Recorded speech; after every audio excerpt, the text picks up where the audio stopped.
Howdy, y'all. Caleb here. Let's talk a little Thunderquake today. So, this past weekend, I took a list to a local tournament, just a 3 game tournament, and I took 10 monsters in the list. I really wanted to try out Thunderquake and see how I could do, see if I could win a game, and it ended up being okay. I went 2 and 1, had close games in all of them, but it felt like it played pretty well. So we're going to talk about that. We're going to go through my games and have some fun with some monsters. First off, how did I arrive at this list? So here's what I've been practicing with, playing a few games at home with.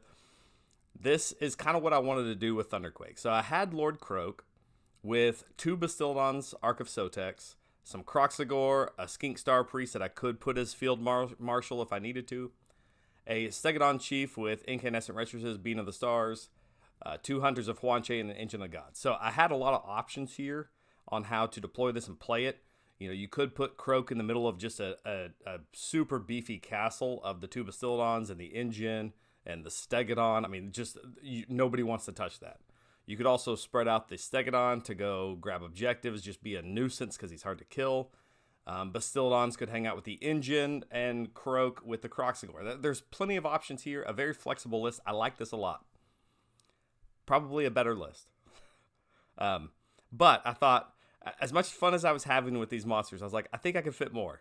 So, one day, as you're having a shower thought, you go, you know what? A Stegadon Chief is only 200 points. I could fit 10 in a list. This is crazy because this is like 5 auxiliary drops.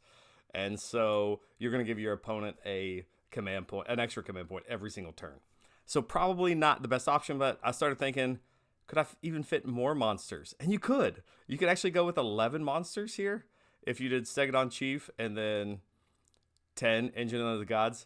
Now, this is all a goofy list, so I didn't try any of these, but this gets me thinking, could I make a decent list with just all monsters? So, what I came up with was this right here. This is my Thunderquake list that I took to the tournament. It's 5 drops, and it consists of 5 Stegadon Chiefs, 3 Engines of the Gods, and 2 Bastildon with Arc of Sotex. Comes out to exactly 2,000 points, 5 drops. I'm not giving any auxiliary points away to the opponent. And I can kind of lean into the extra bodyguard stuff. So here's kind of what we're thinking. Stegadon Chief with Incandescent Retresses and Bean of the Stars. We'll talk about those in just a minute in case you need a refresher on what those are. And Engine of the Gods in that General's Regiment. That's kind of key because I want that Engine to stick around with that Stegadon Chief throughout the game.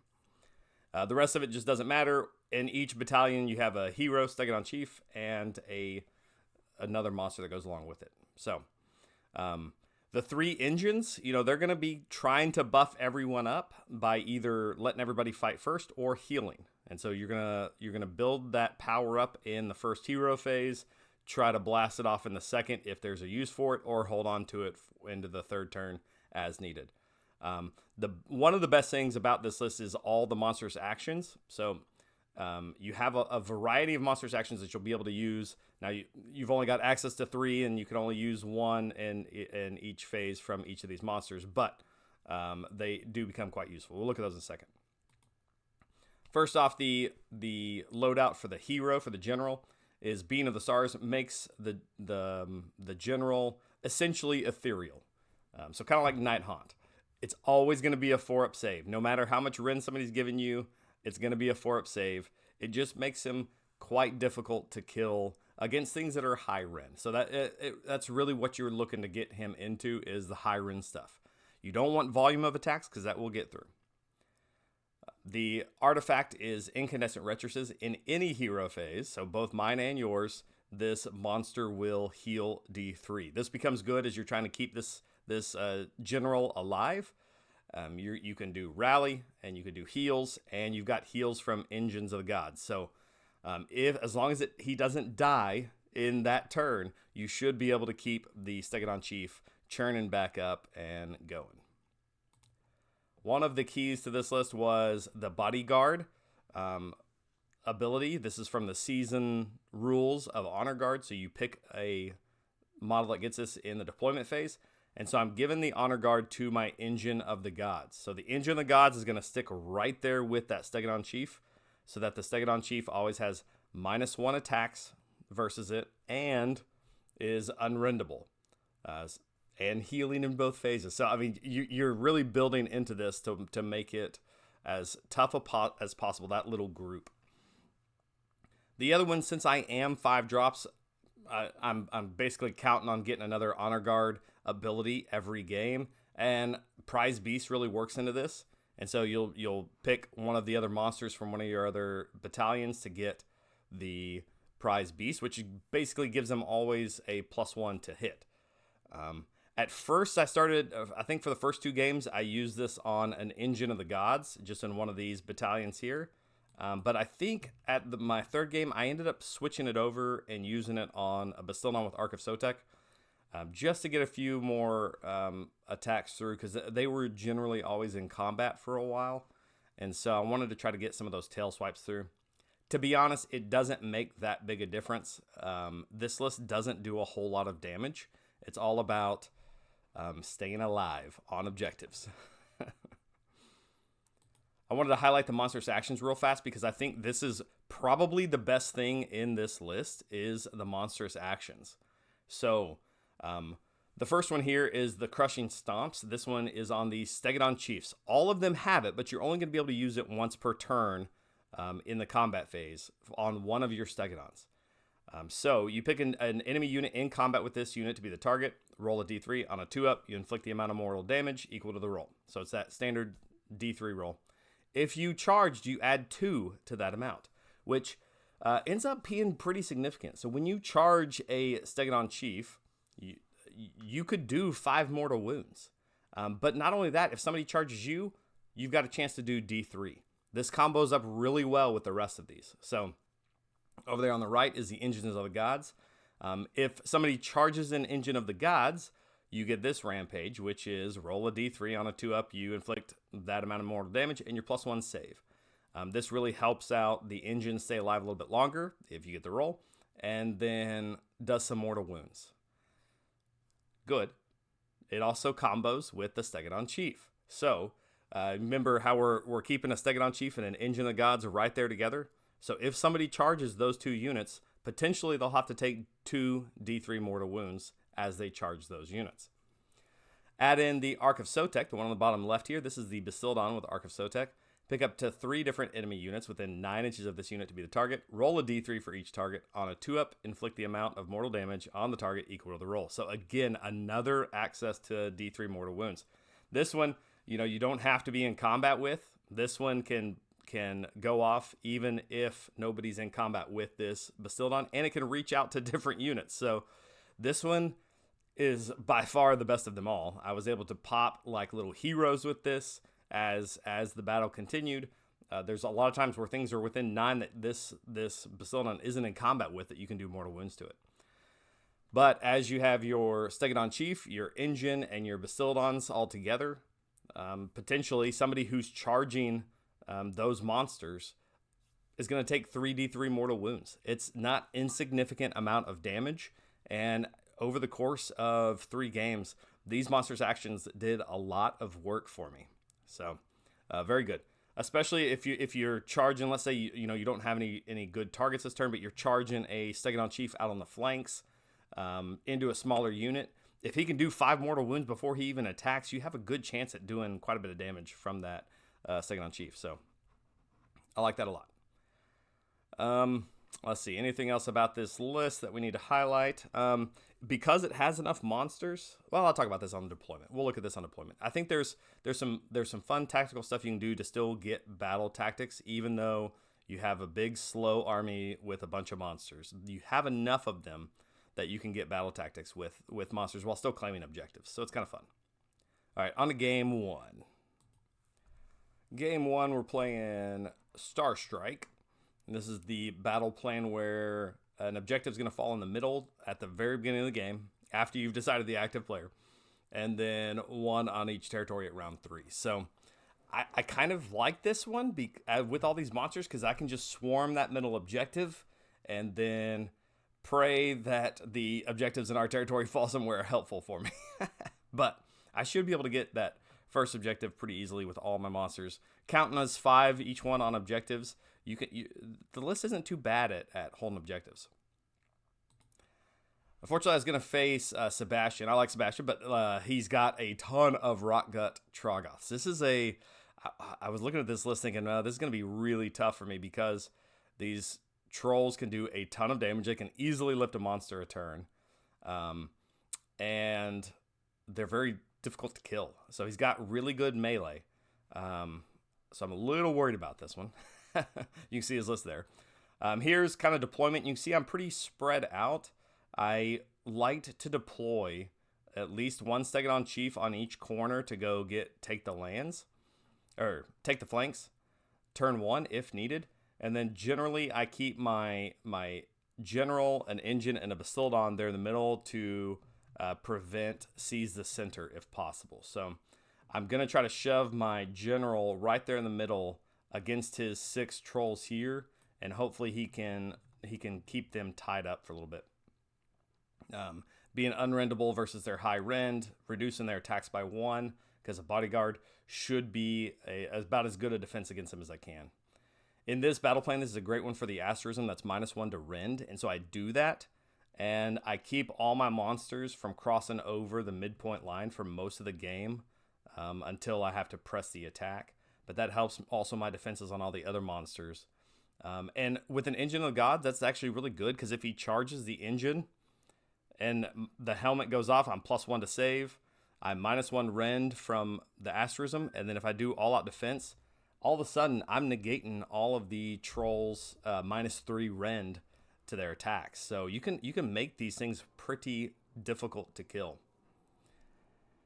Luckily for me, so he does make me go first, and the objective falls right here. I don't know if it's luckily for me, but it falls right there, kind of over on the 9 to 10 spot right here on this map. So that's where it falls, and I think I got 3 monsters. I had to run them, but I got 3 monsters onto that objective. So I've got like 15 control on that objective. I send my other ones up to do take the flanks probably, and then I get my models to where I'm in the middle to prevent seize the center. So shoving my general forward as the one he's got to attack. So I feel like it goes pretty well. There's the setup there. The blue ones, the 3D printed blue ones, thanks to my 3D printer back there. Those are the Engines of the Gods. So I didn't have enough Engines of the Gods, so I had to print a few for this tournament. So we've got an engine, a Bastildon, and a Stegadon Chief there, and then another Stegadon Chief here. So I've got potentially 4 monsters right here on this objective. It's going to make it very difficult for him to take that away from me. And he's got a looming threat of these monsters, 5 monsters here, that could go attack his trolls. So on his turn, he brings 6 trolls down into here, I think 3 over here, and then these 6 here, and his heroes in support. And we basically fight it out over this objective here for a little while.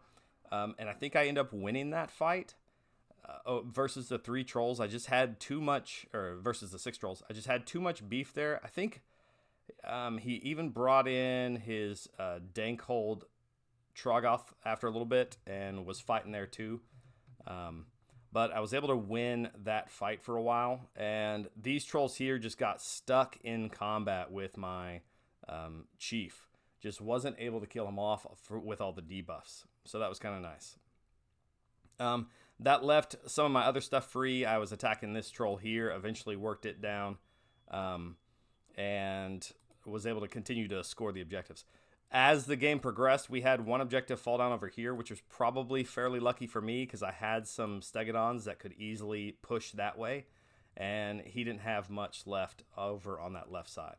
And then the other one fell here in my middle. So I was able to back up some of my monsters to hold that one. So an interesting game here where we were grinding it out, but I think me getting on the objectives early is probably what won it for me. As we were talking back about the game, I think he said if he were to do it again, he might go first, mog that objective with all the trolls, and then force me to try to take him off of it. And it might have flip-flopped the game at that point. So Going first is what I really like to do with this list. And if I can get on those objectives, and I feel like I can win the grind of the game, and still be able to score some battle tactics. You know, as I'm moving things around, you know, as I've got Stegadons that are going up over here, I had one over here. I ended up getting like Reclaim the Realms with, so I had one here, and then one on each side here. I could do Reclaim the Realms fairly easy. I did Take the Lands easily with one that was up here. I think I attempted Slay the Entourage and failed that one. Just couldn't do enough damage. But there was enough battle tactics with this many units, this many monsters. You can end up scoring some battle tactics. So, all right, good game. Had a lot of fun with Sebastian. On to game 2. Game 2, we're playing Feral Foray. This is another battle plan where like I feel like the asterism for -1 rend served me well because the territory goes up so far. I can keep a lot of my monsters here until I'm ready to make a push. And so I am at -1 rend for most of the game. So I took that one, and I think it worked pretty well. Kept a lot of my stuff alive. So Feral Foray, you can burn one of these. I don't think we ended up burning any of them that we controlled. It was just too tight of a game to end up burning any of those. So I'm playing Jonathan Schleisisch. I think I end up playing him just about every tournament, and I generally lose to him. So he's playing Gloomspite Gitz, 3-drop. This is in a Squigalanche. He does have some trolls. He's got 9 trolls, not nearly as many as the one before it, but he does have Scragrot, some Snarlfang Riders, which are a good tech piece. I like those guys a lot. A Web Spinner on a Ragnarok Spider, which gives out a bunch of debuffs. Not really too critical in our game because guess what? I don't do any damage, so debuff it as much as you want.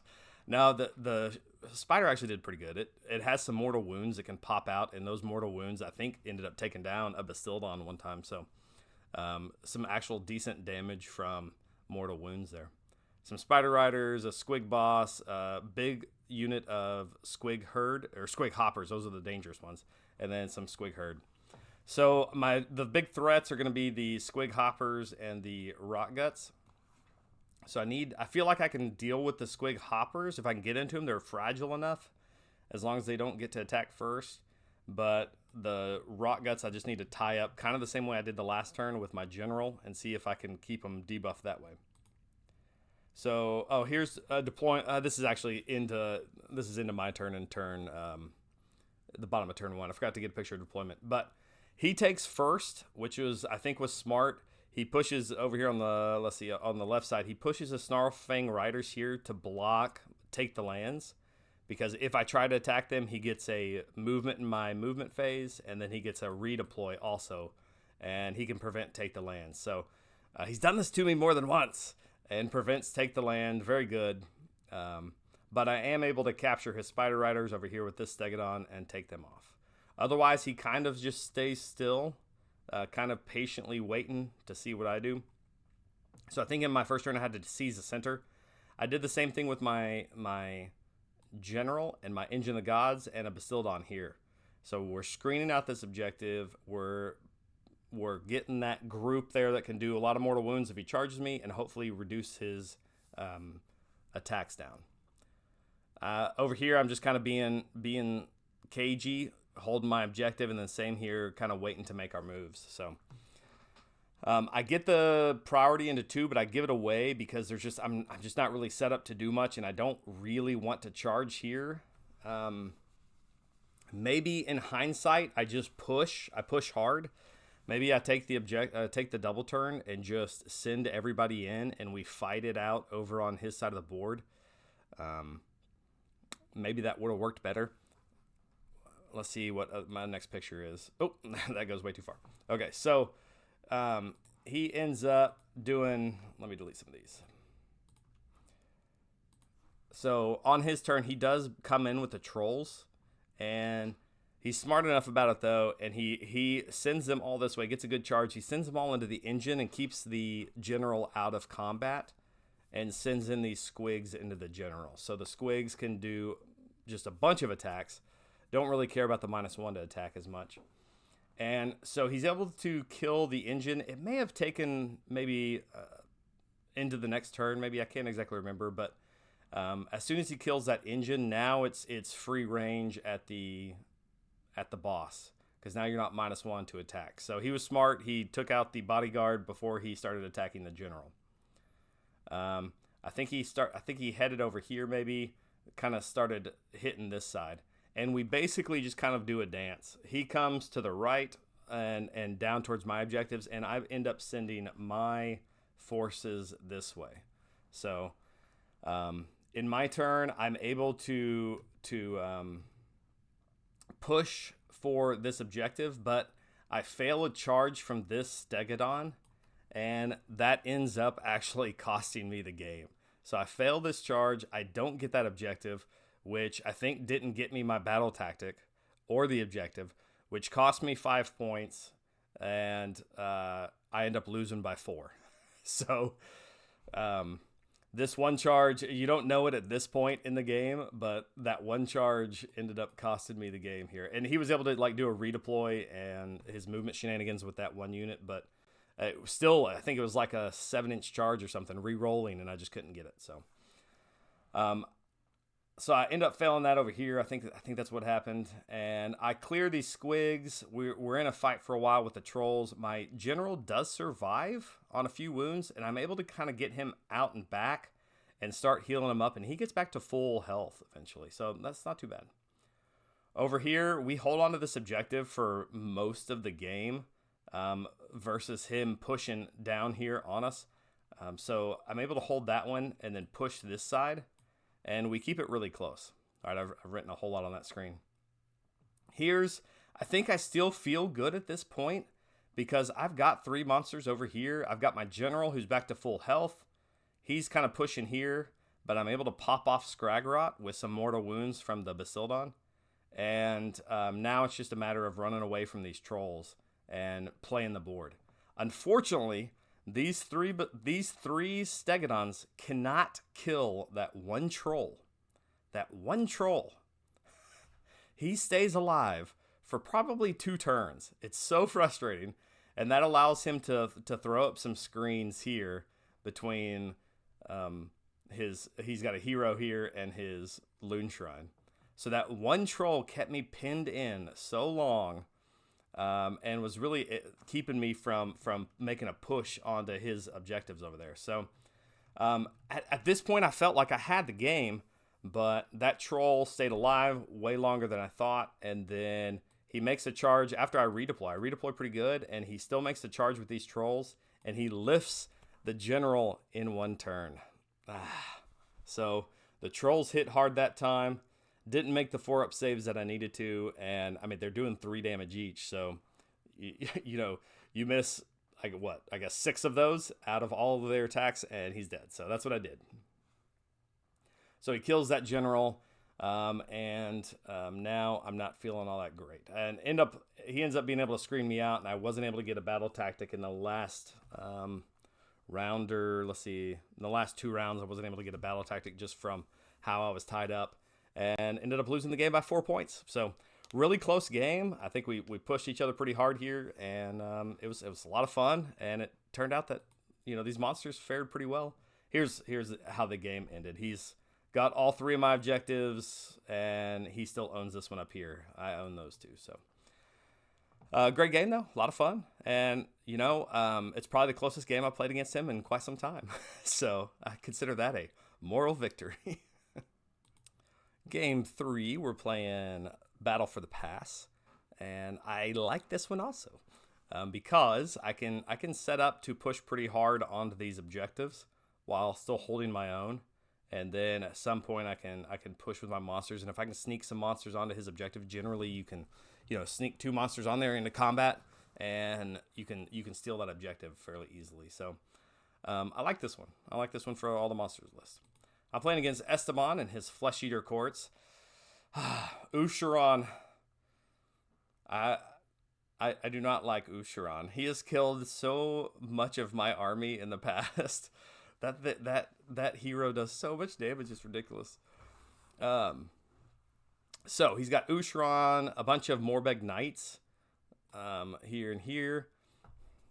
So Haunter, Courtier, some more knights. I mean, it's just a whole bunch of cavalry, which I think I'm okay against. They weirdly that cavalry, even though it's like heavy cavalry, it only counts as 1 on objectives, which is weird. So I should be able to outnumber them on objectives most of the time. And yeah. Oh, and this is another great one for the -1 Ren asterism, which I take again. And all his knights only have -1 Ren. So that's kind of a good matchup there for me. He makes me go first, which I enjoyed. And I take the flanks with the Stegodons. And then, critically make sure, so on these, I always line up enough Stegodons to where, like, usually 2 on one side, 1 on the other. And I do, on the one side that has 2 on it, I roll the dice for the run. And then if I fail it, I've still got 1 more Stegodon. I can roll again. And so in general, I have 2 chances to make the roll to take the flanks.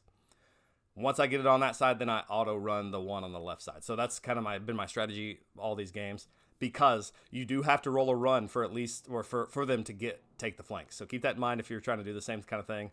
And I lined up 2 Stegodons on one side, 1 on the other to make sure I get it. So just a side note. So in this one, I do the same thing. I have my core here on my objective. I send 2 monsters to this one, 2 to this one, with 1 in reserve trying to get in there. It just wasn't quite fast enough. Didn't roll a good run. So that was my turn. Did a little shooting. Nothing really relevant there. But as he's looking at the board, he doesn't really have any great options here for battle tactics, because I've got 10 on each objective. His knights only count as 1. And so he's got to get a monster and all his knights on the objective and then lose no models to take it. So I think he was really struggling for battle tactics. He tried one. I can't remember what it was. I think he failed it. And he ended up only scoring 1 point on his home objective. So he gets the double turn.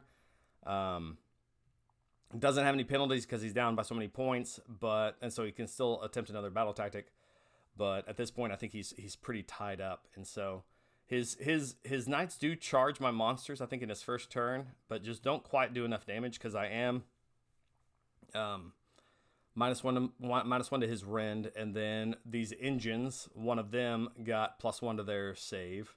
And then I pop off mortal wounds from this one, from the engine, from the Bastildon. I'm able to do some damage on his knights before he even gets to attack. So pretty good. We fight over these objectives for quite some time. I'm able to charge in like this Bastildon. I'm able to counter charge this one into his units. And so I'm able to keep putting pressure on these objectives.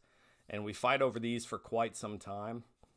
I think at one point he makes a push for my objective with Usharon. Usharon does come through and just like home run hits the Bastildon out of this world. It just like destroys that Bastildon. And then takes on, I think, a Stegodon as well. And tries to make a push for my objective, but just can't quite get there. He was away from the objective by like an inch or something. Really close. And doesn't quite kill off the engine in his turn, so I'm able to hold my objective, and then I'm able to push this way with what was left over here. I did even take Slay the Tyrant one time on his Vampire Lord on Zombie Dragon, which has a lot of wounds. It was sitting here on this objective, and this was good. I had 2 engines and a couple other monsters available, but I had powered up the engine for 2 turns, I think. Hadn't used it yet. I rolled both of them, and I rolled either a 4 or a 5, and so I was able to upgrade that to fight first. So I had 6 monsters fighting first into what he had on this objective. And even though they don't do a whole lot of damage between the monstrous rampages and everybody fighting first, I was able to pop off the Vampire Lord on Zombie Dragon, get Slay the Tyrant, and then kill off the rest of what he had there on the objective. So an interesting game. I think it was just a good matchup versus the low Ren Knights. They want to be charging, and I had just taken these objectives, and it was as we just grounded out on this objective, I think the monsters were just able to hold better than those Morbeg Knights. Usharan was a problem for sure. I think if he could have gotten him in early on and just started killing a monster a turn, maybe it would have been a little bit different game. But overall, I ended up winning this one by quite a few points and got the win to go 2-1. So I was happy with that. 2-1. To be honest, I didn't know if I was gonna win a game with this list. I thought it was kind of goofy, 10 monsters in one list. But turns out, maybe it's not half bad. I think I could probably, if I were to improve on this list, I think I could probably drop one monster just to give like some Hunters of Huanche to like play the back of the board. Maybe some not Terrawings, like Pterodons or Ripperdactyls or something like that, just to give a little speed and to be able to fly over, ambush behind them, something like that. But as far as the theme list, this was a lot of fun. It did struggle against Magic. I was getting wrecked by a couple of Shackles and Purple Sun a few times. So maybe there's a way to fit in a Troglodon just so you can have a little bit of a presence in the Magic phase. I don't know. We'll have to see. Anyway, it was a lot of fun. Let me know what y'all think about my list, and if you are willing to try something similar. See you guys later.